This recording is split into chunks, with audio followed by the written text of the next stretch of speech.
Test 1, 2, test 1, 2. Yep, it's getting close to showtime.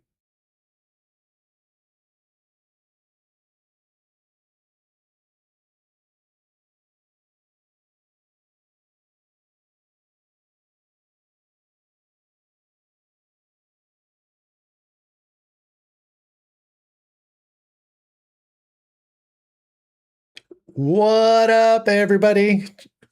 All right, here we go with Manny V Stories 2011 Fronton Pro. Yeah, so I got some pretty cool things lined up. One, obviously, got a new computer. I'm hoping everything's as smooth as possible. What up, Chris? And with the desktop computer, I got a new monitor as well. So this monitor is insane. I've been a little bit behind the times, but man, a 27-inch 4K monitor with a pretty fast computer or a desktop. So, Chris, if you're watching, let me know how it is on your end, because from my end, it looks pretty solid. I'm pretty stoked. This thing is a 5-year-old computer, but it was the top of the line computer back then. So, found it on Facebook Marketplace, and here we go. So this week, the Fronton Pro 2011. This was the end of the season for the 2011 World Tour, and you're probably wondering, Manny, what about Reunion Island? What about the Encanto Pro? And I think those two were missing, and Mexico. Well, I'm in contact with Seamus Makem, and he has a hold of all of them. So I'm reaching out to him and I'm talking to him, and he's going to get those over to me as soon as he can. So be ready. We're going to see those two. I am pumped. We're not going to be in order, obviously, but we're going to go back. Next week, we're going to see the 2012 Pipeline event. Then we'll come back and see Mexico, the Zicatela Pro. Then we'll see the Reunion Pro, and then the Encanto Pro. So those videos are all lined up for the next, week, Monday, 6 o'clock. Chris, stoked you made it. This was perfect time to get these things rolled out. So usually I'll tell stories about what happens behind the scenes when I'm commentating, and just tell you a little story here and then, what was going on. But you know what? I remember now. I'm looking through the hard drive and I'm seeing all these photos and all these videos.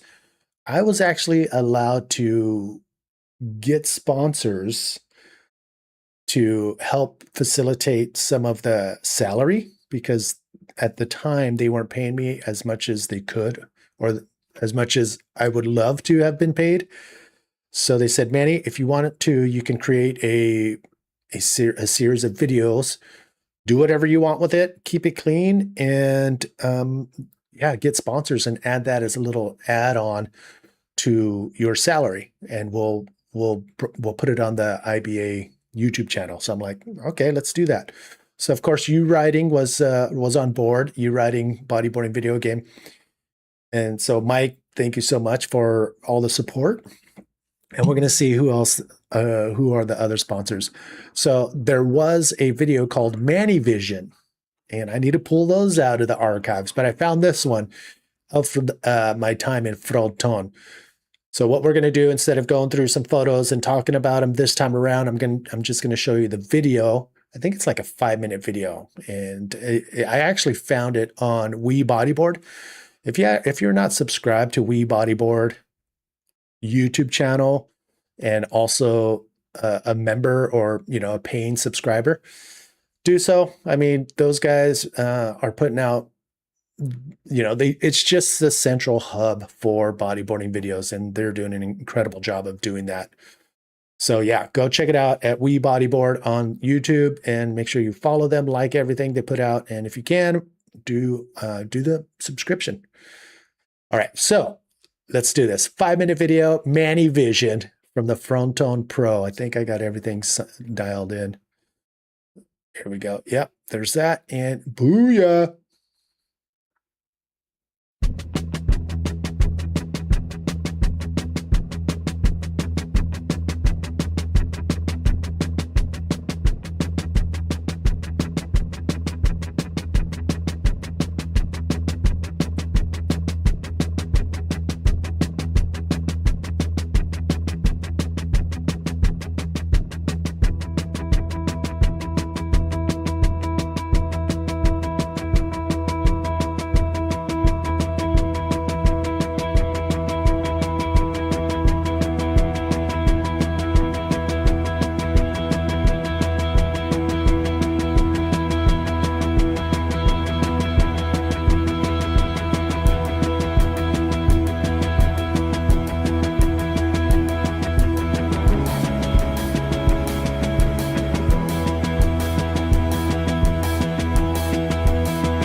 Uh-oh, we got a little circle of death. There it is.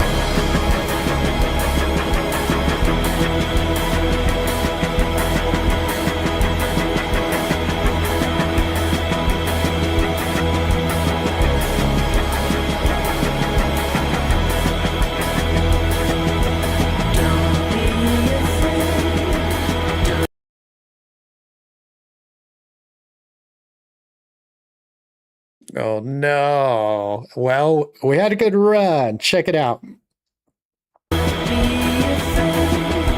let her roll? Yeah, let's just let her roll.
There we go. Sorry about that. Yeah, so Manny Vision. That was, the coolest thing that they could have done is like, Manny, we want to pay you a lot more, but we can't afford it. So what about doing videos, getting those videos sponsored? And in this case, it was you writing, and you writing gave, the thumbs up, gave me a little bit more salary, and I got to create these videos called Manny Vision. So I'll dig those up and put them up on Book Life. If you're not a Book Life member, you can become a free member. Just, put your name in there, and there's a lot of free stuff on Book Life. But if you become a member, the $5, you get all the audio, the interviews, and there's over like 200 videos, interviews of pros, old and new. And then $10, you get the video of the interviews. And if you're a Pipeline patron, which is the $15 a month, you get to be a part of everything I'm doing. Like, you can come in and be part of the interview and ask questions. You can come in live while we do Pitted with Action in Manny V. Those are all invites, because we do a lot of those on Zoom, and I will send you the Zoom link if you're a Pipeline patron. So there you have it. So if you haven't already become a member on Book Life, go do it. It's pretty fun, and you'll get a lot of free content. Okay, so the main event. This was the Fronton Pro. 2011, I think. Yeah, it's December 2011. And this was my second time going out there. I was there 2010 for the Wild Wild Wave Red Bull sponsored event. Red Bull paid, that $5,000 an hour. I think it was that much, something crazy to have a satellite truck back there, back in 2010 in October, and it was an incredible event. So everybody was frothing to come back to El Fronton and make it a part of the tour. So the Snakes and Ladders crew put together a 26-minute highlight video of the event, and it's incredible as always. So let's go watch it. The Fronton can do you a big mash in your hair and your body.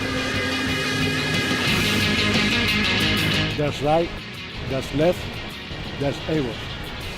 The wave has a lot of power. You can do to compete with all the pro bodybuilders in Fronton. It's the dream of all the Canadian people.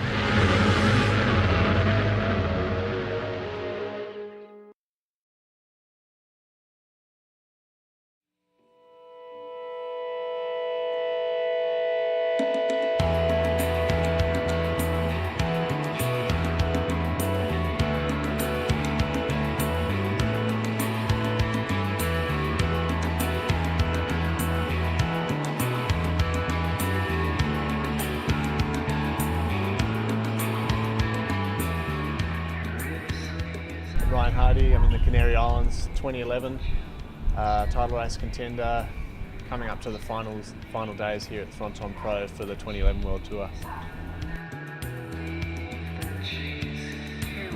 For me, it kind of feels like I've had a pretty good year.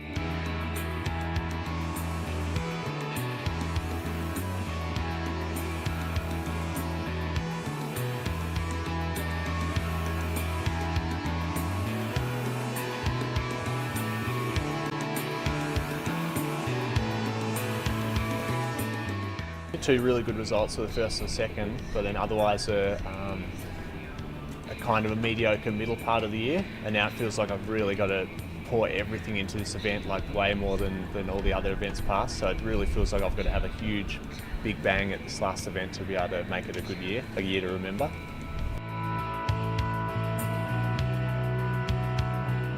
Come to Canaries especially, which is like a really strong bodyboard nation to start with, and coming here as a bodyboarder, you're just so welcomed, and just a lot of excitement for bodyboarding here in this country.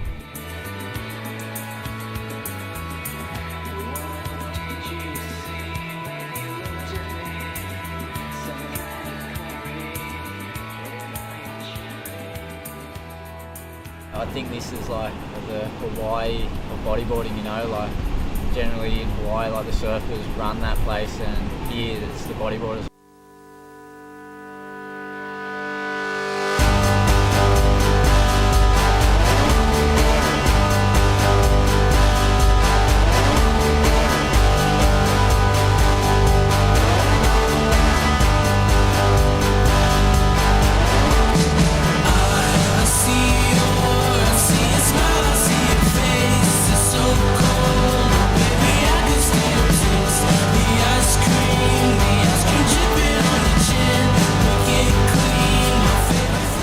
People on Canaries, they're pretty feisty, they're super competitive, they're nice at heart for sure. Like on land they're the nicest people, and in water they're just so passionate about it, their riding, and you can tell, like I came here 10 years ago and the level was good, but now it's like extremely high and up there with everyone.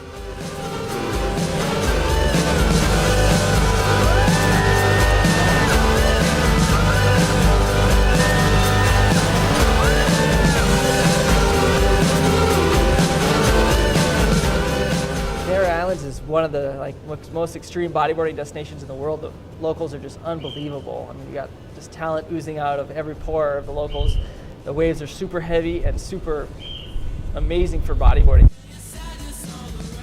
Yeah, Fronton's a really extreme wave. It moves faster than almost any other wave I've surfed in the entire planet, and I've surfed a lot of waves, but it comes in so fast off this deep water shelf, and it just sucks off the reef just so quick. It's not like Chopa where it just it'll roll in and suck up underneath you. It just kind of violently throws out at Fronton, like just hits the ledge and just abruptly just shoots out.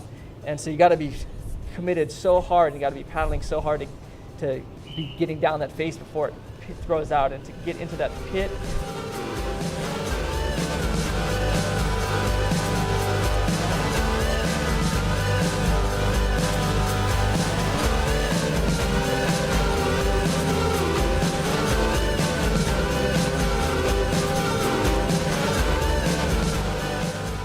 I mean, the best waves you can get out there is if you get probably the gnarliest, deepest, heaviest pit ever, and it just comes flying out with a big flip. That would be probably the best thing you could do, I think, out in Fronton, especially if it's like 10 foot.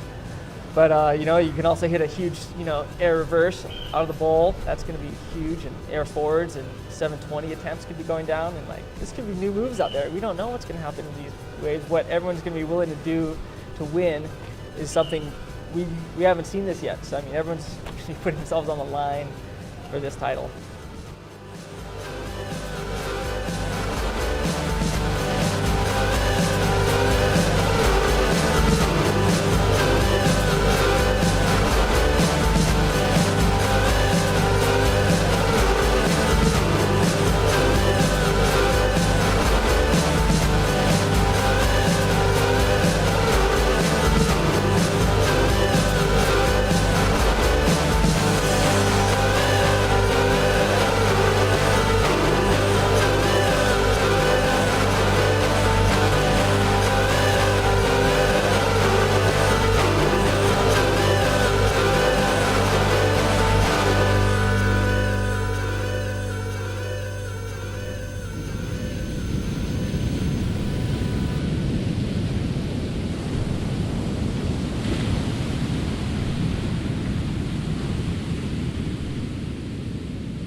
year, like the last 3 months, were pretty good.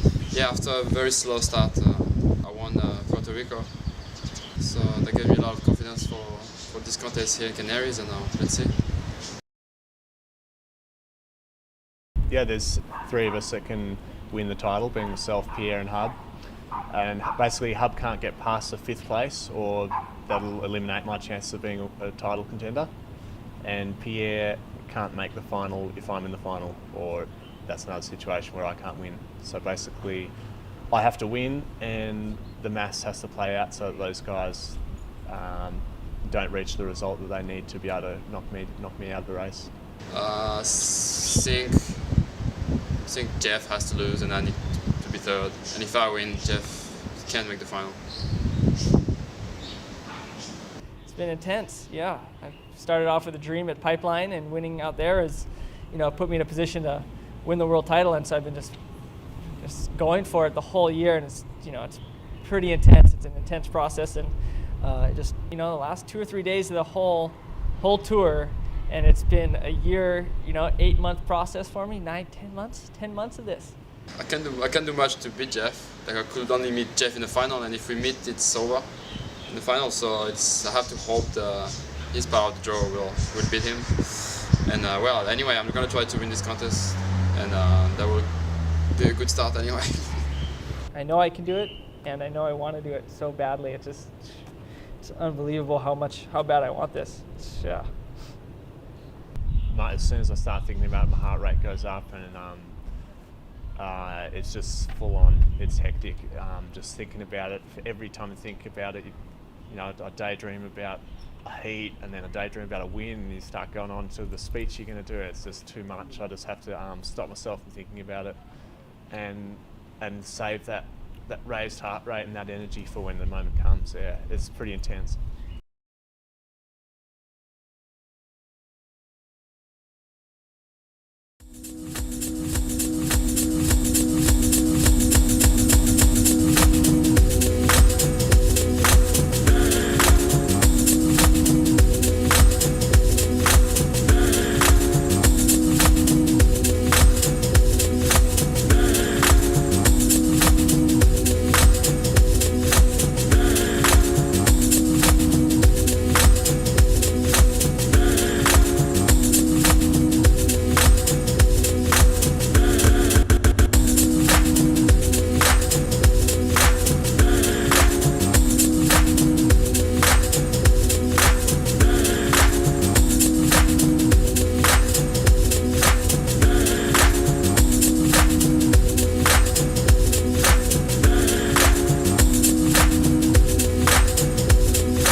The most crucial move of the whole event was when Jace Finlay pulled out an air reverse in the last 10 seconds out of the bowl. That heat with Jeff, I think Jeff's probably the ultimate competitor. He's just so good in competitions, and I never imagined that I'd be up against him. It was pretty neck and neck the whole heat. Not huge scores, but like enough. I think I was ahead until the final 2 minutes, and then I knew he was going to get one more. He got the points he needed, and he jumped in front, so there was like a minute left, and for the first time in the comp I was frantic and I was scrambling around for a wave. A nice wedgie one came, and it was only small, but I knew it had like that west bowl in it, and yeah, did a nice little reverse and landed and tried to milk a roll. And when I came off and I heard the scores and I heard all the boys screaming up top, it was probably the first time I've ever really thought, man, I want to compete a lot more. This feeling is just incredible. And I felt bad for Jeff because I knew how much he wanted that world title, but yeah, I was really stoked with how it turned out. Yeah, it was a great heat.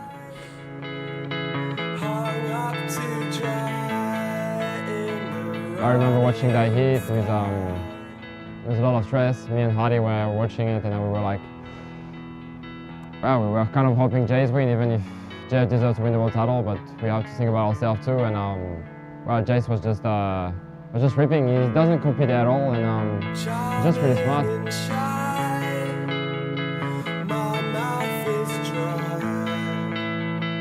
The heat that Ryan had got through with his 10-point ride, so many people were just rooting for him to get that world title, and I was exactly the same. And so for him to just be on fire on that heat and to ride the wave that he did and do this big ARS backflip out of a barrel that we weren't even sure was going to make, I think that stuck in everyone's mind, like, holy shit, he can do it. And everyone was just so stoked for him to get there. That was a 10-point ride for Ryan Horst. You're at the first 10 of the event so far. Yeah, so I had an amazing start for this event, winning for my first 3 heats, getting a 10-pointer. Just every heat I had a lot of luck with good waves coming to me, and that's definitely, and I was also, you know, I felt like I had to surf the waves good, and I was pulling my moves, and yeah, I definitely felt like I had the form that I'm going to need to be able to win this event. So hopefully I can just keep that rolling, and yeah, that's all I can do physically, is just hope that I can keep the form of that first day, and then hope that everything else falls into place.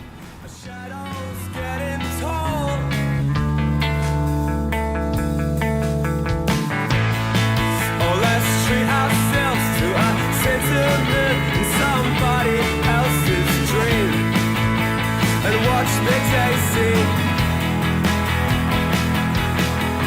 'Cause I don't think we're going too far.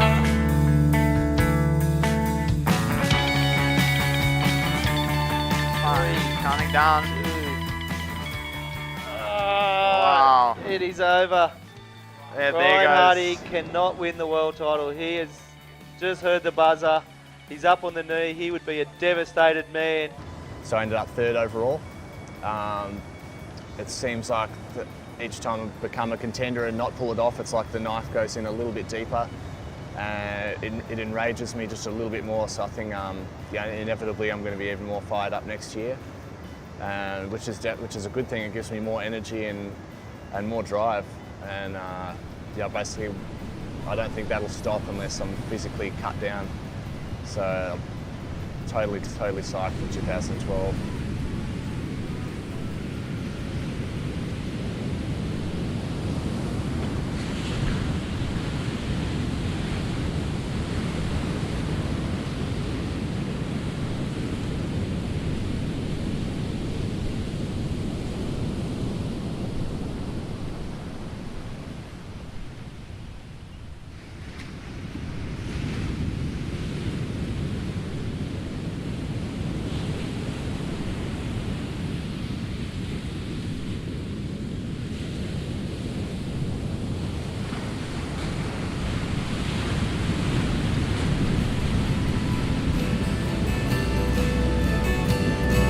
Oh my goodness, you are in for a treat. Today it is massive out there.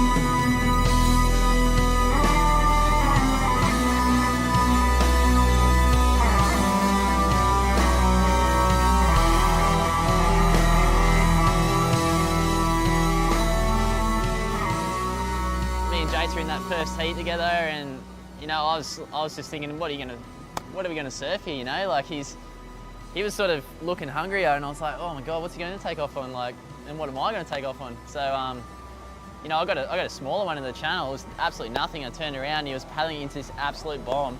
Dal and I were kind of the guinea pigs for the day, I guess.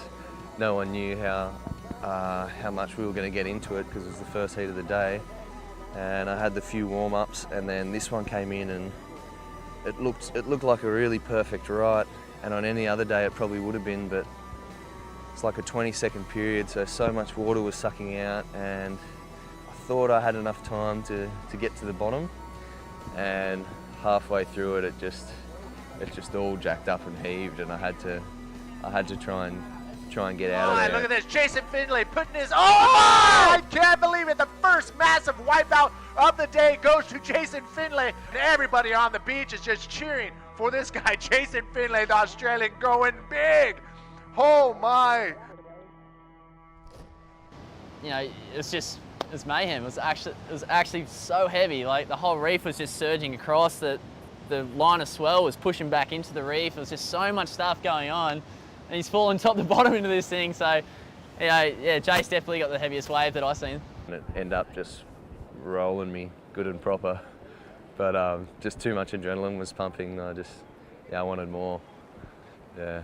People are just going to get absolutely, they're going to be going for it, so they're going to be getting smashed, and they're going to know that the reef's pretty close by. It's entertaining. Like, it's incredible. I love it. It'd have to be from the final day, because that was when the waves were at their biggest and heaviest, and that, I think, demands the most ability and the most bravado out of a rider. And for me, it was Mitch's big drop in his semi-final. It takes a lot of balls to take on a wave that big at Fronton, and to be able to get under it and not free fall too hard and come out of the free fall with some speed takes, yeah, like I say, a lot of balls, a lot of ability. He rode that incredibly, so that was probably the highlight wave for me. Really charged it.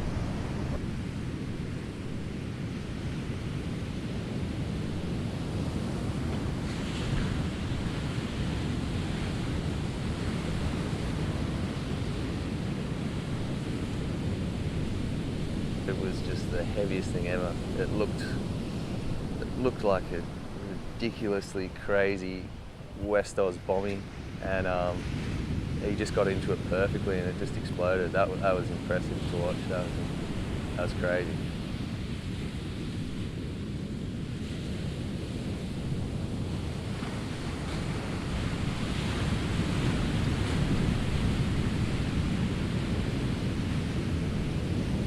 Probably Mitch showed the best all-round ability. He had some really good moves on the smaller days, some good tube riding, and then just charged like an animal on that last day, and that's a complete rider right there. Someone that can go out on the big day, just take off under the ledge on some of the biggest waves, and still be able to pull off some of the most stylish and technical stuff on the smaller days. So I think he was the standout rider of the event.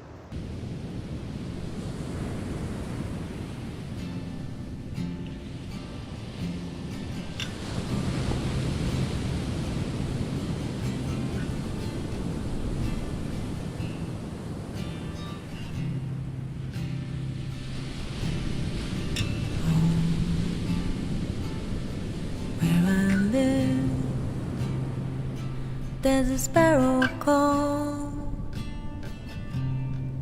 I give it all the scraps I have to give. When it's cold, we wrap up warm, float downstream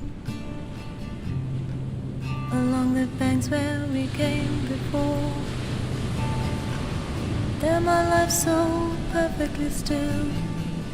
Canoe boats are free from the tethers they shadow. Simple life I see.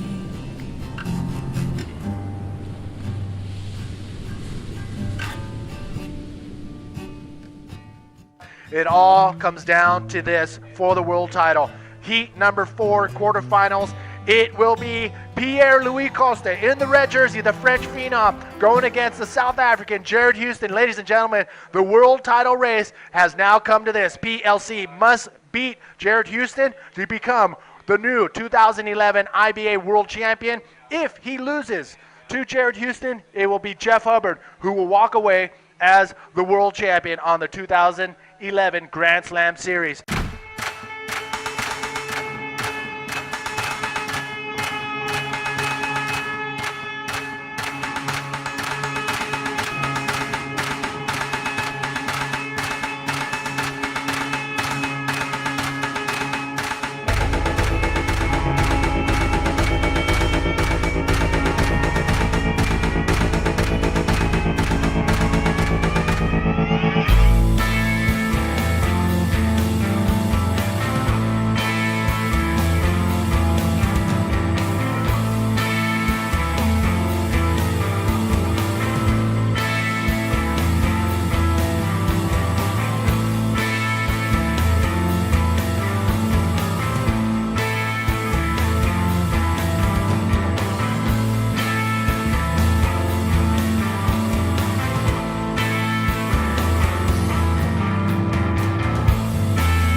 It is PLC, ladies and gentlemen, your 2011 IBA Grand Slam Series World Champion in the red jersey. He is the champion.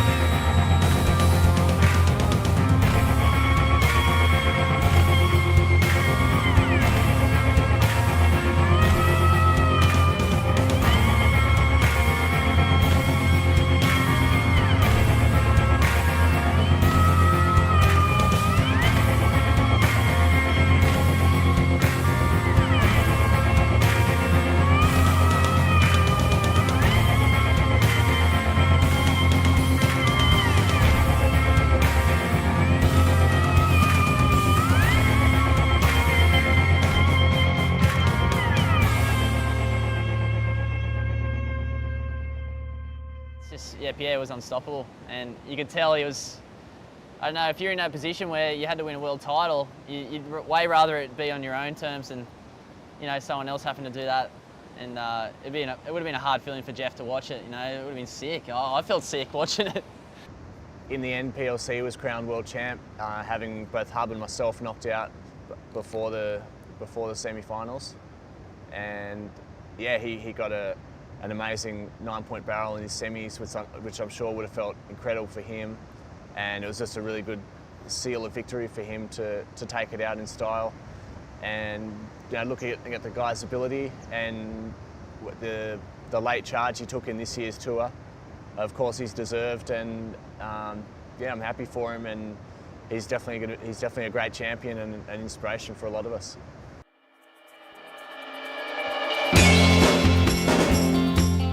It is Jason Finlay versus Mitch Rollins here at the NMD Pride Stealth Fronton Pro.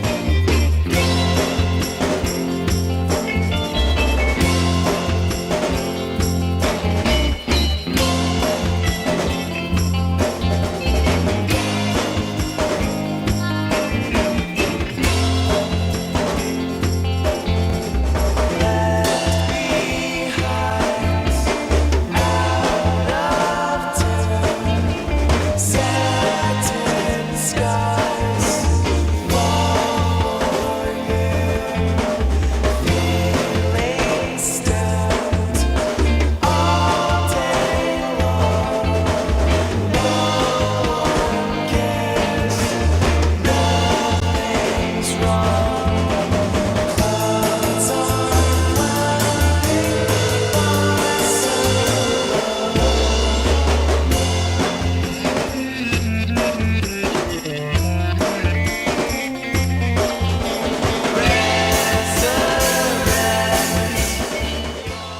this guy right here, Jason Finlay, the winner of the 2011 NMD Pride Stealth Fronton Pro.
Whoa. Man, so many memories came back while watching that. And I was like, oh my God, yes. I remember every single situation that went down from, figuring out who had to do what to become world champion. And just the fact that it went down to PLC having to do it to win it for himself. And then the wild card, Jason Finlay coming, all the way from Australia. Well, there was a bunch of Australians, but the wild card, just coming in and holding it down and, just crushing it. Man, and back to the Manny Vision video, I wanted to mention, yeah, it was kind of scary out there. I had a GoPro in my hand, and there's Seamus Makeham, and he feels so comfortable out there. But there was a couple of situations where I was like trying to dodge, these sets that were rolling in, and it was kind of scary. You saw how shallow it is when the sets do come in. So I had that going on in my mind when the final came in, because I was scared out there, and it wasn't low tide. And here it is, low tide and bombing, and seeing what Jason and all the riders, Mitch and everybody, were doing in those conditions was just mind-blowing. I thought they were on a death wish. They were pretty much just going all in, and it was pretty insane to watch. But yeah, so I'm going to be posting this video on its own on my YouTube channel, so you can go watch it in its entirety, so you can bypass all the stories I've been talking about. But yeah, so it was pretty incredible. The Fronton 2011 event was incredible. I mean, it was full on drama. All right, I want to give a quick shout out as we wind down to the Bug Life Pipeline patrons. You can see it on the screen right there. These guys have, I looked it up, and Corey, Big Todd, JG, Chris, I think even Trevor, Ernie, maybe. Most of the guys here have been with me from the get-go. And I want to say thank you so much for being a part of Bug Life. I know that you guys wait patiently when I hold off on a couple of interviews.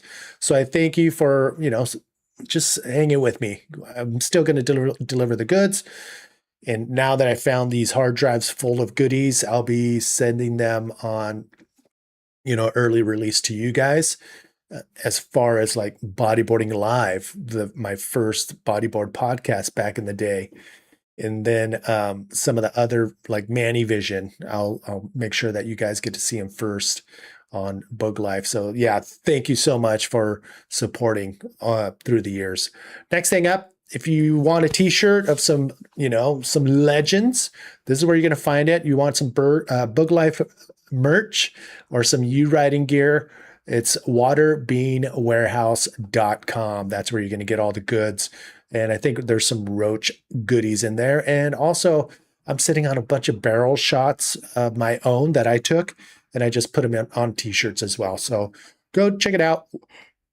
Waterbeanwarehouse.com is where you're going to find all the goodies. Next up, Cabo Freak Fest. I do have a couple more spots available. I know Chris is going to be there. Chris is going to be there, I think, all of July. So he's going to be coming on board while we're there, and I can't wait to see him at the Mingle deck doing what he does.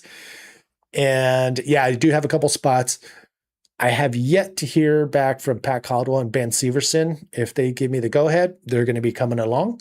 And if they don't, we're still going to have a great time. And the new spot we've been going to, man, I've been seeing photos of that place, and I can't wait to take you guys there. It's pretty awesome because it reminds me of what I was doing back in the 90s, where we would just go on an adventure and take a left towards the coast, and boom, you're right there.